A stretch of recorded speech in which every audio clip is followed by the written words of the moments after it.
I got plenty. You ain't one and you don't want any. In the man city like Kung Fu Kenny. Spinning 1, 2, come through past the bar, cause they said that I probably got one too many. Way too fitty with the brace stuck in him. Shorty wanna make up with him. Brushed her off so I don't call. Used to be the way, but the line start thinning.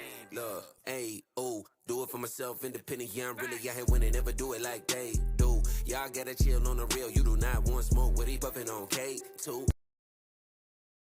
Is the wee one strapped in with a safety belt of some kind? Does the floaty pod dock in somehow? How do we know Baby Yoda's is in there safely? Okay, this sin is really stupid because, first of all, it doesn't matter, seeing as nothing that relates to this question ends up happening, and second of all, this is the Star Wars universe. I'm sure their super advanced tech has safety precautions.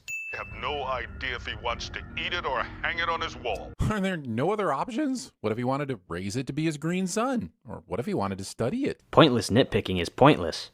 Well, yes, this pick up the kid by the scruff like an animal moment serves as a way to gauge Mando's eventual care of the child and the way he holds him differently by the end of the episode. It's still a horrible way to pick up a tiny kid. So he says the reason why this action is a good detail for the episode to show us, but then immediately sins it after? What the hell? I mean, what is the point of this arch? Is it for show? Do people just walk under it because they can? Obviously don't need to. And it doesn't look secure. Fuck me, these questions are completely pointless. Not only do the answers not matter, but obviously the arch was originally built as a decorative structure but was worn down over time. Mando's Beskar boner is so powerful that he completely forgets that he kidnapped a child. Discount Jeremy says boner. Unfortunately, finding a Mandalorian in these trying times is more difficult than finding the steel. I find this really hard to believe. Mando straight up walks back to the Mandalorian den and reappears with super fancy armor. Anyone paying attention would be able to make the assumption that there are other Mandalorians not only out there, but nearby. You're obviously missing his point. He was saying that it's difficult to find a Mandalorian who will actively take jobs, not just any Mandalorian in general. Since the other Mandalorians can't go out and play, the writers have them all just milling about and fiddling with their armor, instead of enriching themselves with a game of strategy like Risk or Pass the Pigs. What's the point of this sin? That the other Mandalorians aren't out and about in the city? That's dumb, seeing as they're in hiding. These envious Mandalorians showing up to the yard at the first hint of Mando's milkshake. I mean, Beskar. And why is that a sin? Oh, you're not going to explain? Well, alrighty then. How can one be a coward if one chooses this way of life?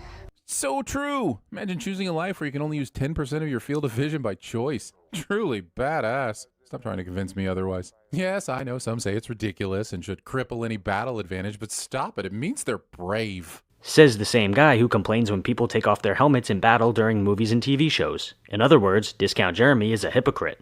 This is the way. But forget understanding any of the ways that the way is the way. I know I'm supposed to watch and enjoy and turn off my questioning mind, but I really wish I understood their code better. Is it the same as the guild code that Mando breaks to steal the kid in a moment? Why are there no apparent consequences for a fellow Lorian when he tries to rip off Mando's helmet? How do you choose the various options of armor add-ons? And is there a build your armor character creation screen? Jesus Christ. All of these questions have obvious answers, and the fact that you're sinning the Mandalorian code for you not understanding it is really dumb. Anyways, no. The Mando code is not the same as the guild code. It obviously doesn't prevent infighting, and you can clearly choose whatever armor mods you want. Since you forego a signet, I shall use the excess to forge whistling birds. Then honestly, why would anyone opt in for a signet when a sweet, sweet weapon like whistling birds is a choice? This answer is very simple. Pride. When people are descendants of the ancient houses of Mandalore, their pride will lead them to want their signet.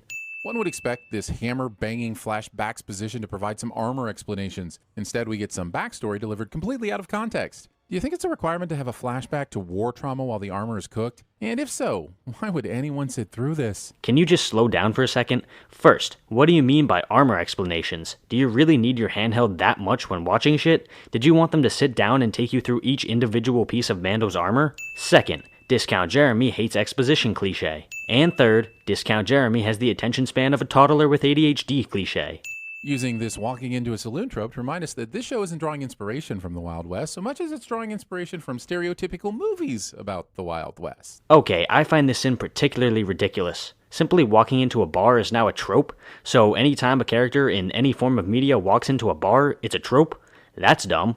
And by the way, I feel like this sin was written specifically to undermine the Birdman's criticism of their misuse of the word cliché, which is funny considering they always claim to be a satirical channel. Well, we all love Mando's new shiny metal ass. Walking in with your Beskar hanging out is about as subtle as a Tesla Cybertruck. So you want Mando to remove his armor every time he enters a new place? What the hell? Do you not see the issue with that? Take some time off. Enjoy yourself. Presuming you know when someone needs time off, which is especially concerning when you can't even read the person's expression to understand their state of mind. Pointless nitpicking is pointless. Acting as if you can do anything covertly when you've got this much shine. Discount Jeremy double dips cliche.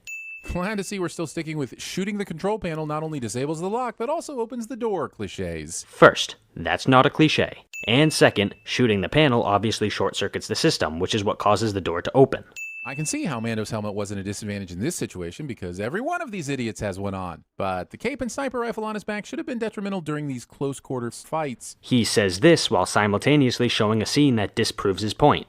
We now know that these whistling birds are rare, but why are they rare when they f***ing rule? If it's about the rarity of the metal, why not find a way to make them with other metals? And if they are so rare, why have an entire gauntlet designed to contain them only once every so often? The rarity presumably has to do with the cost and rarity of both the metal and the technology. As for your question about the gauntlet, it obviously wasn't just designed to hold whistling birds. It has a ton of different weapons and features. Oddly, none of the explosions and gunfire brought any curious onlookers to the building. Right, because when you hear explosions and gunfire, your immediate reaction is to get closer to the source of those noises. Because I'm your only hope. This just seems like a weird time for a callback to Princess Leia's message to Obi-Wan. Skip.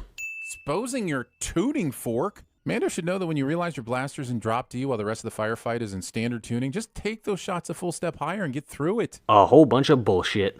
That's one impressive weapon.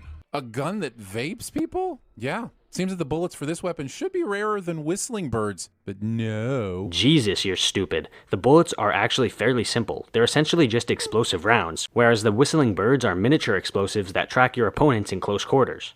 In an interesting attempt to jump from the DCEU to the MCU, it looks like Mantis accidentally landed in the Star Wars canon. Discount Jeremy makes a pop culture reference that isn't a sin of the episode cliche. Did all the Mando people get the same ping message about Mando's sudden decision to go back on his bounty and take the kid? How did they know to show up? Dude, we were shown earlier that the Mandalorians are all living in the same hideout, so once one of them gets word of Mando's situation, all of them know about it. Wow. Grief boldly enters the ship with a gun aimed directly at Mando, yet somehow misses him even though he's now a slightly obscured, shiny, big guy standing in steam. Imagine being this horrible at aiming and choosing to face off with Mando one-on-one. They literally show us the visibility through the steam, which is shit, and yet you claim that it's not all that bad because you wanted to force another sin out of his aim.